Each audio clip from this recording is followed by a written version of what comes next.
നമസ്കാരം. സോഡിയാക് മീഡിയയിലേക്ക് എല്ലാ പ്രേക്ഷകർക്കും സ്വാഗതം.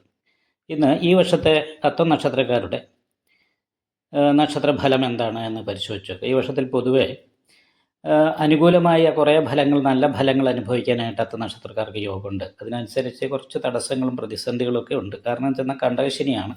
അപ്പോൾ കണ്ടകശനി ഉള്ളത് കാരണം എത്ര പ്രയത്നം വെച്ചാലും ആ പ്രയത്നത്തിനനുസരിച്ച് ചിലപ്പം ഫലം കിട്ടിയില്ല എന്ന് പറയുന്നൊരവസ്ഥയുണ്ടാവും.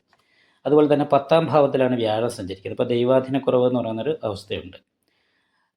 എന്നാൽ പോലും ഇപ്പോൾ ഈ ശനിയുടെ ഒരു മാറ്റം ജൂലൈ മാസത്തിൽ സർവാഭിഷ്ട സ്ഥാനത്തേക്ക് വരും. അപ്പോൾ ജൂലൈ മാസം മുതൽ ഏറ്റവും നല്ല അനുകൂലമായിരിക്കുന്ന ഗുണഫലങ്ങൾ അത്തം നക്ഷത്രക്കാർക്ക് അനുഭവിക്കാനായിട്ട് സാധിക്കും. കർമ്മസംബന്ധമായിട്ട് നല്ല അഭിവൃദ്ധിയിലേക്ക് ജൂൺ മാസത്തിന് ശേഷം എത്തിച്ചേരാനായിട്ട് സാധിക്കും. അത് മാത്രമല്ല, ചന്ദ്രലഗ്നാധിപതിയായിരിക്കുന്ന ചൊവ്വ മീനൻ രാശിയിലാണ് നിൽക്കുന്നത്. അപ്പോൾ അതിൻ്റെ ഉച്ചരാശിയാധിപതിയായിരിക്കുന്ന ശുക്രൻ നീചഭംഗ ചക്രവർത്തി യോഗം ചെയ്തു വരുന്ന സമയത്ത് തൊഴിൽ നല്ല ഉയർച്ചയും അഭിവൃദ്ധി ഉണ്ടാകുക എന്ന് മാത്രമല്ല, ഗവൺമെൻറ് ജോലിക്ക് കാത്തിരിക്കുന്നവർക്ക് ആ ജോലി നേടാനായിട്ട് സാധിക്കും. വിദേശത്ത് പോകണമെന്നുള്ളവർക്ക് വിദേശത്ത് പോകാനായിട്ട് സാധിക്കും.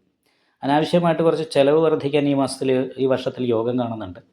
അതേപോലെ തന്നെ ശത്രുദോഷത്തിൻ്റേതായിരിക്കുന്ന ദുരിതം കുറച്ച് പ്രബലമാണ്. കാരണം ശത്രു സ്ഥാനാധിപതി ബാധാസ്ഥാനത്ത് നിന്ന് ലഗ്നത്തിലേക്ക് ദൃഷ്ടി ചെയ്ത് ലഗ്നാധിപതിയോട് നോക്കി നിൽക്കുമ്പോൾ ലഗ്നാധിപതിക്ക് നീചാവസ്ഥയുണ്ട്. അപ്പോൾ ശത്രുദോഷം കണ്ട് ഒരു സ്ഥലത്ത് നിന്ന് മറ്റൊരു സ്ഥലത്തേക്ക് ഒരു സ്ഥാനചലനം പോലെയുള്ള കാര്യങ്ങളൊക്കെ ഈ വർഷത്തിൽ ഉണ്ടാകാനായിട്ട് സാധ്യതയുണ്ട്. പ്രത്യേകിച്ച് ജൂൺ മാസം വരെയുള്ള സമയത്താണ് ഈ പറഞ്ഞ കാര്യങ്ങളൊക്കെ കൂടുതലായിട്ട് അനുഭവപ്പെടാൻ സാധ്യത. കാരണം വ്യാഴം ഇഷ്ടസ്ഥാനത്തേക്ക് വന്നു കഴിഞ്ഞാൽ പിന്നെ ദൈവാധീനമുള്ളത് കാരണം കാര്യങ്ങളൊക്കെ ഒരു വിധം അനുകൂലമാക്കി കൊണ്ടുപോകാനായിട്ട് സാധിക്കും.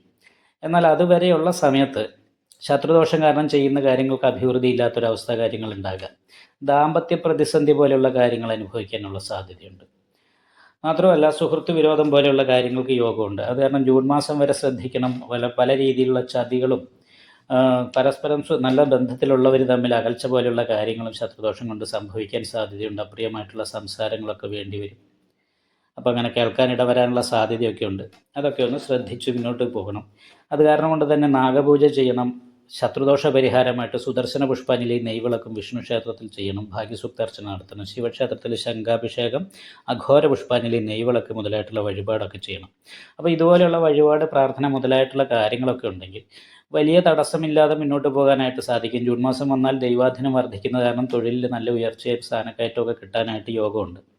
ആ ഒരു യോഗം ഒക്ടോബർ മാസം വരെയുണ്ട്. ഒക്ടോബർ 30 വരെ ആ ഒരു യോഗത്തിലാണ് മുന്നോട്ട് പോകുന്നത്. ഒക്ടോബർ 30 കഴിഞ്ഞിട്ടുണ്ടെങ്കിൽ പിന്നീട് 12ലേക്ക് വ്യാഴത്തിന് മാറ്റം വരും. ഇപ്പോൾ 12ാം വ്യാഴം എന്ന് പറയുമ്പോൾ കയ്യിലേക്ക് വരുന്ന ഭാഗ്യം കൂടി നഷ്ടപ്പെട്ടു പോകാനുള്ള സാധ്യതയുണ്ട്. അപ്പോൾ അങ്ങനെയുള്ളത് കാരണം കൊണ്ട് നവംബർ ഡിസംബർ മാസങ്ങൾ അത്ര ഗുണപ്രദമാകാൻ സാധ്യതയില്ല. അതുകൊണ്ടൊക്കെ തന്നെ വിഷ്ണു ക്ഷേത്രത്തിൽ ചെയ്യാനുള്ള വഴിപാടും ശത്രുദോഷ പരിഹാരവും ഒരു ഉപേക്ഷയും കൂടാതെ ചെയ്യുകയും നല്ല പ്രാർത്ഥന ഉണ്ടാകുകയും വേണം എന്നുള്ളതാണ് മെയിനായിട്ടുള്ള പ്രശ്നം. കാരണം ചെന്നാൽ ദാമ്പത്യ സുഖക്കുറവ്, വീട് വിട്ട് നിൽക്കാനിട വരിക, ഇങ്ങനെയുള്ള കാര്യങ്ങൾക്ക് യോഗമാണ്. വിദേശ യോഗമുണ്ട്. വിദേശത്ത് പോകണമെന്ന് ആഗ്രഹിക്കുന്നവർക്ക് വിദേശത്ത് പോകാനായിട്ട് യോഗമുള്ള സമയം തന്നെയാണ് ഈ മാസം, ഈ വർഷത്തിൽ. അപ്പോൾ ഈ വർഷത്തിൽ അനുകൂലമായ നല്ല ഗുണഫലങ്ങളൊക്കെ അനുഭവിക്കാനായിട്ട് യോഗമുണ്ട്. അപ്പോൾ നന്നായിട്ട് പ്രാർത്ഥിക്കുക, ക്ഷേത്ര ദർശനം നടത്താനായിട്ട് ശ്രദ്ധിക്കുക. ഈ വീഡിയോ ഇഷ്ടപ്പെട്ടാൽ ലൈക്ക് ചെയ്യുക, നിങ്ങളുടെ അഭിപ്രായങ്ങൾ കമൻറ്റ് ചെയ്യാം. ജ്യോതിഷവുമായി ബന്ധപ്പെട്ട കൂടുതൽ കാര്യങ്ങൾ അറിയാൻ ഈ ചാനൽ സബ്സ്ക്രൈബ് ചെയ്യുക. ഞങ്ങളുടെ ഓൺലൈൻ കൺസൾട്ടൻസി നമ്പർ താഴെ ഡിസ്ക്രിപ്ഷൻ ബോക്സിൽ കൊടുത്തിട്ടുണ്ട്. ആവശ്യമുള്ളവർക്ക് കോൺടാക്റ്റ് ചെയ്യാവുന്നതാണ്.